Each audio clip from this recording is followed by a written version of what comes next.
Judge అనేటువంటి వ్యక్తి కనిపిస్తూ ఉంటాడు. అంటే జ్యుడిషియరీ పవర్స్ అన్నీ కూడా ఎవరి చేతుల్లో ఉంటాయి అంటే జడ్జి చేతుల్లో ఉంటాయి. అదేవిధంగా అడ్మినిస్ట్రేటివ్ పవర్స్ ఎవరి చేతుల్లో ఉంటాయంటే కలెక్టర్ చేతుల్లో ఉంటాయి. కొన్ని పరిమితమైనటువంటి న్యాయాధికారాలు కూడా ఎవరికి ఉంటాయి? కలెక్టర్కు ఉంటాయి. పరిమితమైనటువంటి న్యాయాధికారాలు, పూర్తి స్థాయి న్యాయాధికారాలు కాదు. కొన్ని పరిమితాధికారాలు అనేటువంటివి ఎప్పుడెప్పుడు అంటే పెరోల్ లాంటి వాటివి. అంటే ఏదైనా ఒక ఎక్కువ రోజులు జైల్లో ఉన్నప్పుడు కొన్ని సపరేట్ కేసులు వస్తాయి. వాళ్ళ వైఫ్కి సంబంధించి ఏదైనా క్యారింగ్ పొజిషన్లో ఉండడం, డెలివరీ అవ్వడం, కానీ వాళ్ళ అమ్మగారో నాన్నగారో చనిపోయినప్పుడు ఒక 10 రోజులో 15 రోజులో జైలు నుంచి బయటకు రావాల్సినటువంటి అవసరం ఉంటుంది. అటువంటి సమయంలో ఎవరు పర్మిషన్ ఇస్తారు అంటే కలెక్టర్ పర్మిషన్ ఇస్తారు. అది జ్యుడిషియరీ పవర్ అనేటువంటిది. అంటే అంతేగాని కేసులను విచారించి శిక్షలేసే అధికారం ఇప్పుడు కలెక్టర్కు ఉందా? లేదు. ఒకప్పుడు ఉండేది. అంటే అతనికి 2 రకాలైనటువంటి విధులు ఉండేటివి. న్యాయపరమైనటువంటి శిక్షలు వేసే అధికారం ఉండేది, దానితో పాటు పరిపాలన చేసే అధికారం ఉంది. ప్రస్తుతం ఉందా? లేదు. ఎప్పటి నుంచి సపరేట్ చేశారు? 1973 కార్యనిర్వహణ అధికారం నుంచి న్యాయాధికారాలు సపరేట్ చేయడం జరిగింది. న్యాయాధికారాలు అనేటువంటివి సపరేట్ చేసి వీటిని నిర్వర్తించడం కోసం ప్రత్యేకంగా కొంతమందిని అపాయింట్ చేయడం జరిగింది. అంటే కలెక్టర్కు ఉన్నటువంటి పవర్స్ని ఏం చేశారు? తగ్గించి వేశారు. ఏ పవర్స్ని తీసేశారు? జ్యుడిషియరీ పవర్స్ను తీసేయడం జరిగింది. అయినప్పటికీ పేరును మాత్రం అలాగే కంటిన్యూ చేస్తున్నారు. అంటే కలెక్టర్ అండ్ డిస్ట్రిక్ట్ మెజిస్ట్రేట్ అంటే అత్యున్నత న్యాయాధికారి ఆయనే అయినప్పటికీ ఆయనకి విచారించి పనిష్మెంట్లు వేసేటువంటి అధికారం లేదు. కొన్ని న్యాయాధికారాలు పరిమితమైనటువంటివి ఇంకా కొన్ని ఉన్నాయి కాబట్టే ఆయనకి మెజిస్ట్రేట్ అనేటువంటి పదం అలాగే ఉంది. అంతేగాని పూర్తి స్థాయి న్యాయాధికారి కాదు. ఎవరు? కలెక్టర్ అని ఈ ఆర్టికల్ చెప్తుంది. 50 ఏం చెప్తుంది? Separation of judiciary body from executive body. కార్యనిర్వాహక శాఖ నుండి న్యాయ శాఖను వేరు చేయండి అంటుంది 50 ఆర్టికల్. నెక్స్ట్ లాస్ట్ది 51 అనేటువంటి ఆర్టికల్. 51 అనేటువంటి ఆర్టికల్ ఏం చెప్తుంది అంటే ఇతర దేశాలతోటి కార్డియల్ రిలేషన్స్ని మెయింటైన్ చేయాలి, మంచి సంబంధాలను మెయింటైన్ చేయాలి అంటుంది. Maintain cordial relations, good relations with border nations సరిహద్దు దేశాలు మరియు అదర్ నేషన్స్. అంటే ప్రపంచ దేశాలతోటి శాంతియుత సంబంధాలను కలిగి ఉండాలి, మంచి సంబంధాలు కలిగి ఉండాలి. ఎవరు ప్రతి వాళ్ళతో కూడా గొడవలు పెట్టుకోకూడదు. ఈ ప్రపంచ దేశాలతోటి మంచి సంబంధాలను కలిగి ఉండాలి, గుడ్ రిలేషన్స్ని మెయింటైన్ చేయాలి అంటుంది. ఏ ఆర్టికల్ అంటే 51 అనేటువంటి ఆర్టికల్. విదేశాలతో మంచి సంబంధాలు మెయింటైన్ చేయాలి. ప్రభుత్వాలు అనేటువంటివి ఈ ఫారిన్ నేషన్స్ తోటి మంచి రిలేషన్స్ మెయింటైన్ చేయాలి అంటుంది 51 అనేటువంటి ఆర్టికల్. ఇలా రాజ్యాంగంలోని 4వ భాగంలో 36 నుంచి 51 వరకు ఉండేటువంటి ఈ డైరెక్టివ్ ప్రిన్సిపల్స్ అనేటువంటివి directive principles of state policy అని పిలుస్తాం. వీటినే డిపిఎస్పి అని పిలుస్తామండి. Directive principles of state policy అని పిలుస్తాం, డిపిఎస్పిస్ అని పిలుస్తాం. ఆదేశిక సూత్రాలు, directive principles of state policy అని పిలుస్తాం. ఈ ఆదేశిక సూత్రాలు అనేటువంటి వాటి గురించి 36 నుంచి 51 వరకు ఉండేటువంటి ఆర్టికల్స్ గురించి నేర్చుకున్నాం. ఇనీషియల్ కాన్స్టిట్యూషన్లో లేకుండా తర్వాత కాలంలో ఈ ఆదేశిక సూత్రాలలో చేర్చినటువంటి ఆదేశిక సూత్రాలు ఏమేమి ఆదేశిక సూత్రాలను యాడ్ చేశారు అంటే భారతదేశ రాజ్యాంగంలో ప్రారంభంలో లేకుండా అమెండ్మెంట్స్ ద్వారా కొన్ని ఆదేశిక సూత్రాలను యాడ్ చేశాం. ఏ ఆదేశిక సూత్రాలు అవి? ఫస్ట్ నుంచి ఒక్కొక్క చోట నుంచి రండి. ఆదేశిక సూత్రాల్లో 38లో 2 అంతేనా? 38లో 2 ఏం చెప్పింది? 38లో 2 ఏం చెప్పింది? అంతస్తులలో, అవకాశాలలో, హోదాలో సమానత్వాన్ని తీసుకురావాలి. ప్రజలందరి మధ్య వాళ్ళ యొక్క అంతస్తులు, అవకాశాలు, హోదాల్లో ఈక్వాలిటీ కోసం ప్రభుత్వాలు ఎఫర్ట్ పెట్టాలి. ఇది ఇనీషియల్ కాన్స్టిట్యూషన్లో ఉందా? ఏ అమెండ్మెంట్ ద్వారా వచ్చింది? 44th amendment 1978. ఓకేనా? నెక్స్ట్ రండి. 39లో ఏ అనేటువంటి ఆర్టికల్ ఇది ఏం చెప్తుంది? ఉచిత న్యాయ సహాయం, free legal aid. Free legal aid ఇది ఇనీషియల్ కాన్స్టిట్యూషన్లో లేదు. ఏ అమెండ్మెంటు? 42nd amendment. ఏ ఇయర్? 1976. మళ్ళీ ఇంకొకటి అండి, 39లోనే ఎఫ్ అనేటువంటిది, స్మాల్ ఎఫ్ అండి. 39లో స్మాల్ ఎఫ్ ఇది ఏం చెప్తుంది? Healthy development of children and youth. అంటే యువతీ యువకులు ఆరోగ్యవంతంగా అభివృద్ధి చెందాలి, దుర్వ్యసనాలు అనేటువంటి వాటికి దూరంగా ఉండేలా చూడాలి అంటుంది 39లో ఎఫ్. ఇది కూడా ఏ అమెండ్మెంటు? 42nd amendment 1976. నెక్స్ట్ 43లో ఏ అనేటువంటిది, 43లో ఏ అనేటువంటిది ఇది ఏ అమెండ్మెంట్ ద్వారా వచ్చింది? 43లో ఏం చెప్పింది? కార్మికులకి పరిశ్రమలలో భాగస్వామ్యం కల్పించాలి. అంటే ఈ పరిశ్రమలకి, ఇండస్ట్రీస్లో వాళ్ళకి ఓనర్షిప్ రైట్ అనేటువంటిది ఇవ్వాలి. ఇది ఏ అమెండ్మెంటు? 42nd amendment. ఏ సంవత్సరం? 1976. నెక్స్ట్ 43లో బి అనేటువంటి ఆర్టికల్ని కూడా యాడ్ చేసుకోవడం జరిగింది. ఏ అమెండ్మెంటు? 97 అమెండ్మెంట్ అనేటువంటిది ఏ సంవత్సరం? 2012. 43లో బి అనేటువంటిది ఏం చెప్పింది? Establishment of cooperative societies, formation of cooperative societies. ఈ సహకార సంస్థలు అనేటువంటివి స్థాపించాలి అంటుంది 43లో బి అనేటువంటిది. 97వ రాజ్యాంగ సవరణ చట్టం 2012 ప్రకారం యాడ్ చేసుకోవడం జరిగింది. నెక్స్ట్ 45 ఆర్టికల్ ఎలా మార్చారు? 45 ఆర్టికల్ కూడా వచ్చిందా? ఏమని వచ్చింది? 0 నుండి 6 years, 6 సంవత్సరాల లోపు పిల్లలకి పూర్వ ప్రాథమిక విద్య అందించాలి. ఏ అమెండ్మెంట్ ఇది? 86th amendment. 86వ రాజ్యాంగ సవరణ చట్టం 2002. 86వ రాజ్యాంగ సవరణ చట్టం 2002. నెక్స్ట్ రండి 48లో ఏ అనేది ఏం చెప్పింది? వన్యప్రాణి సంరక్షణ కోసం, అటవీ సంరక్షణ కోసం ప్రభుత్వాలు చర్యలు చేపట్టాలి. Protection of wild life, conservation of wild life అనేటువంటి దాని గురించి చెప్తుంది. అంటే వన్యప్రాణుల సంరక్షణ కోసం, అటవీ సంరక్షణ కోసం ప్రభుత్వాలు చర్యలు చేపట్టాలి. ఇది కూడా ఏ amendment? 42nd amendment 1976. 42nd amendment 1976. అంటే చూడండి, ఇక్కడ మెజారిటీ ఆఫ్ డైరెక్టివ్ ప్రిన్సిపల్స్ అంటే ఇక్కడ ఉండేటువంటి 39లో A1, 39లో F1, 43లో A1, దానితో పాటు 48లో ఏ అంటే మెజారిటీ అనేటువంటిది ఏ అమెండ్మెంట్ ద్వారా యాడ్ చేశారు? ఇవన్నీ 42వ రాజ్యాంగ సవరణ చట్టము అనేటువంటిది రాజ్యాంగంలో మెజారిటీ అంశాలను సవరించింది. అందుకే 42వ రాజ్యాంగ సవరణ చట్టాన్ని ఏమని పిలిచాం?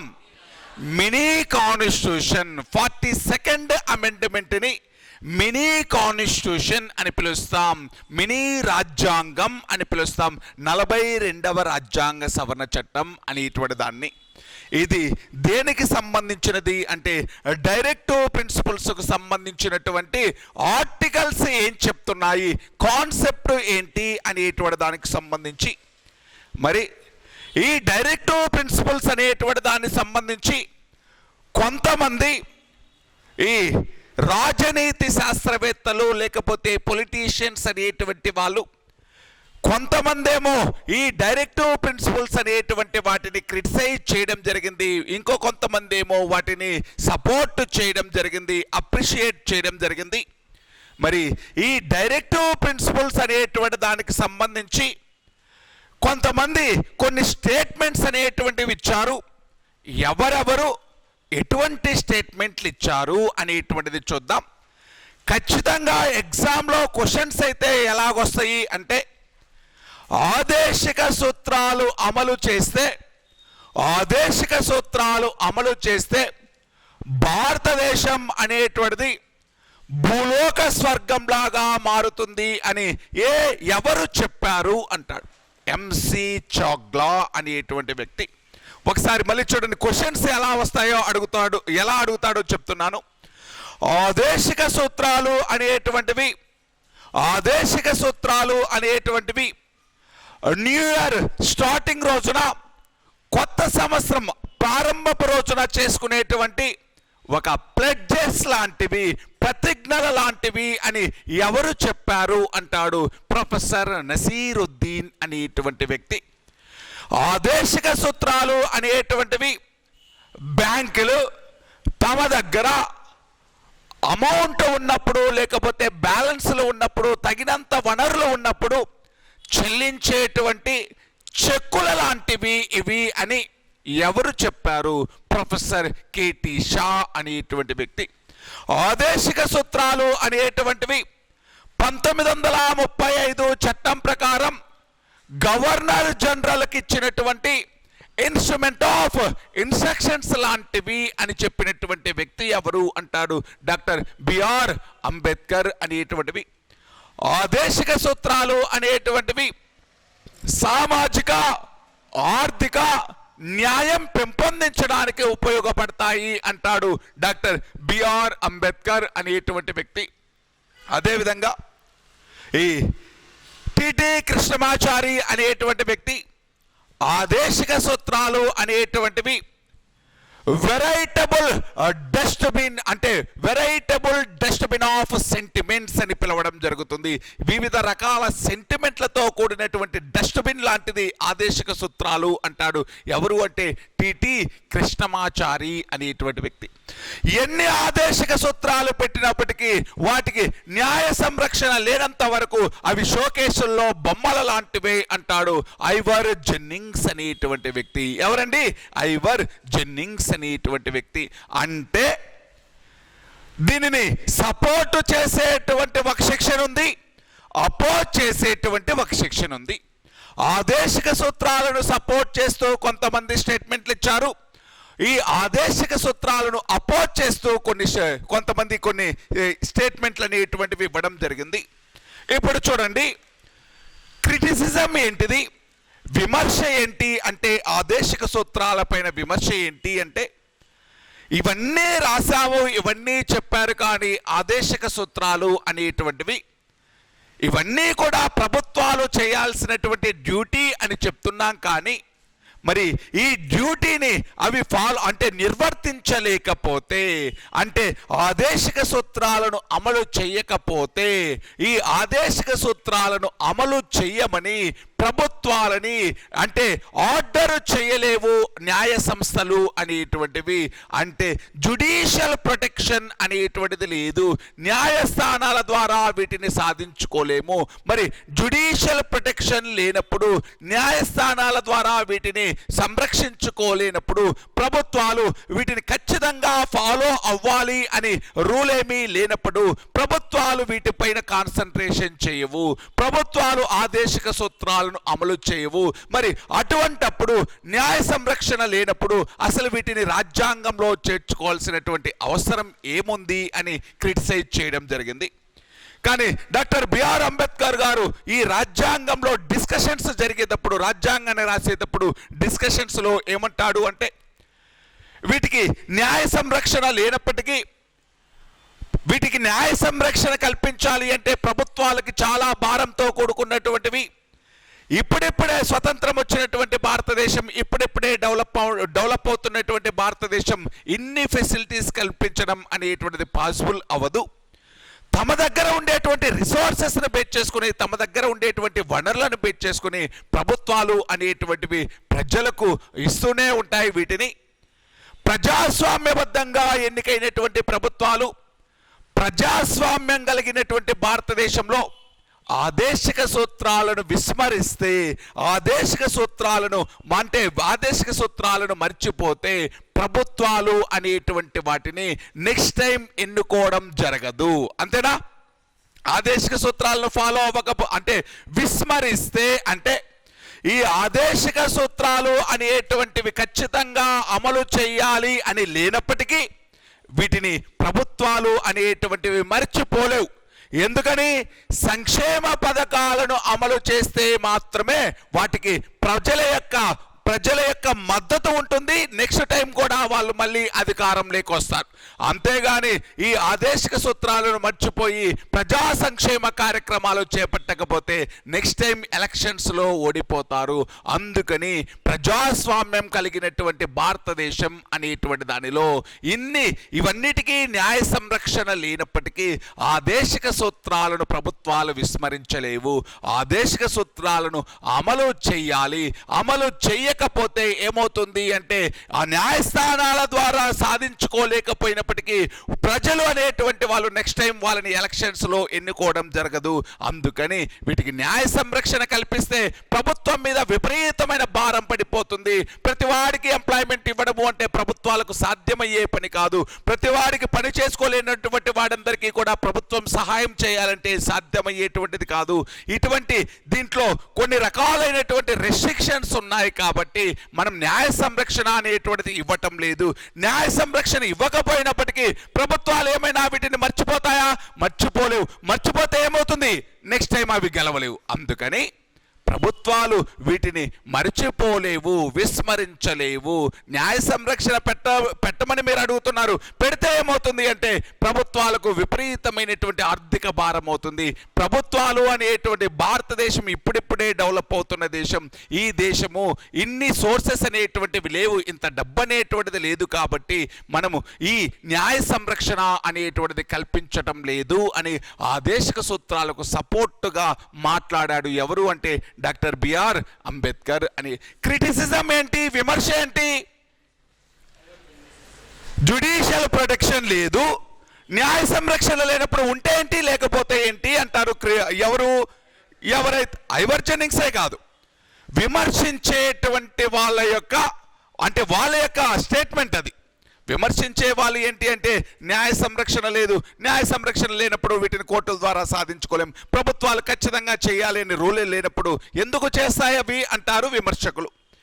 కానీ అంబేద్కర్ అనేటువంటి వ్యక్తి ఏమన్నాడు అంటే న్యాయ సంరక్షణ అనేటువంటిది పెడితే ప్రభుత్వాల మీద భారం, ప్రభుత్వాలు అనేటువంటివి చేయలేవు, అన్ని అప్పుల ఊపిలో కూరుకుపోతాయి.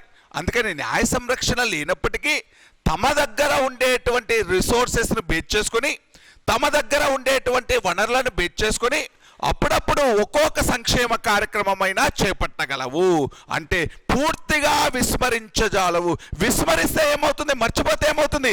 నెక్స్ట్ టైం అవి ఎన్నుకోలేరు. ప్రజల యొక్క మన్నన పొందలేదు కాబట్టి ప్రజల యొక్క మన్నన పొందాలి, ప్రజలందరూ కూడా మళ్ళీ వాళ్ళని అధికారంలోకి తీసుకురావాలి అంటే ఆదేశిక సూత్రాలని ఖచ్చితంగా వాళ్ళ దగ్గర ఉన్న వనరులను బేస్ చేసుకుని అమలు చేయాల్సినటువంటి బాధ్యత ప్రభుత్వాలకు ఉంటుంది అని ఆదేశిక సూత్రాలను సపోర్టు చేస్తూ అంబేద్కర్ చెప్పాడు.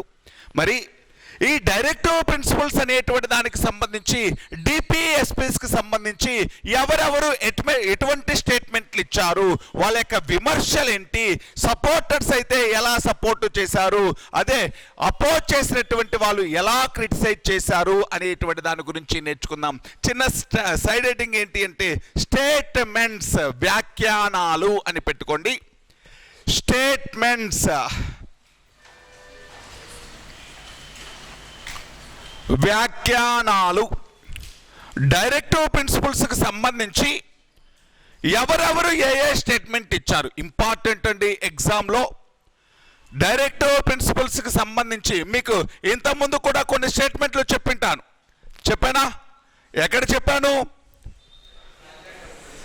లక్ష్యాలు ఆశయాల తీర్మానం అంటే ఆబ్జెక్టివ్ రెజల్యూషన్స్ అనేటువంటి వాటిని, హోరోస్కోప్ ఆఫ్ ఇండియన్ పీపుల్, భారత ప్రజల జాతక చక్రము అన్నది ఎవరు? కేఎం మున్షి అనేటువంటి వ్యక్తి. కేఎం మున్షి అనేటువంటి వ్యక్తి దానితో పాటు భారతదేశాన్ని క్వాజీ ఫెడరల్, అర్ధ సమాఖ్య అన్న వ్యక్తి ఎవరు? కేసీ వేర్ అనేటువంటి వ్యక్తి, కేసీ వేర్. అలాగే ఈ డైరెక్టివ్ ప్రిన్సిపల్స్కు సంబంధించి కూడా కొన్ని స్టేట్మెంట్స్ ఉంటాయి. డైరెక్టివ్ ప్రిన్సిపల్స్కి సంబంధించి ఎవరెవరు ఏ స్టేట్మెంట్లు ఇచ్చారు? ఫస్ట్ది ఇంపార్టెంట్ స్టేట్మెంట్ అండి, professor KT Shah. Professor KT Shah, ఆయన గురించి విన్నామా? ఎవరైనా రాజ్యాంగ పరిషత్ సభ్యుడు, కాన్స్టిట్యూషన్ రాసినటువంటి మనము మెంబర్స్ ఉన్నారు చూడండి, ఆ మెంబర్స్లో ఒక మెంబర్ కేటీ షా. విమర్శకుడు అండి, ఎప్పుడూ కూడా ఆయన యొక్క దృష్టి అంతా కూడా సెకండ్ సైడ్, అంటే ఎప్పుడూ మంచితో పాటు నెగిటివిటీ సైడ్ ఎక్కువగా చూస్తాడు. ఎవరు అంటే కేటీ షా అనేటువంటి వ్యక్తి, ప్రొఫెసర్ కేటీ షా. మీకు బాబు రాజేంద్ర ప్రసాద్ అనేటువంటి వ్యక్తి ప్రెసిడెంట్గా ప్రెసిడెంట్ పదవికి పోటీ చేసినప్పుడు ఆయనపై కంటెస్ట్ చేసినటువంటి వ్యక్తి కేటీ షా. బాబు రాజేంద్ర ప్రసాద్ భారతదేశానికి ఫస్ట్ రాష్ట్రపతి కదండి, ఆయన పైన పోటీ చేసినటువంటి వ్యక్తి ఎవరు అంటే ప్రొఫెసర్ కేటీ షా అనేటువంటి వ్యక్తి. ఇప్పుడు చూడండి, ఈయన ఏమంటాడు అంటే, ఫస్ట్ స్టేట్మెంట్ విందాం, తర్వాత రాసుకుందాం.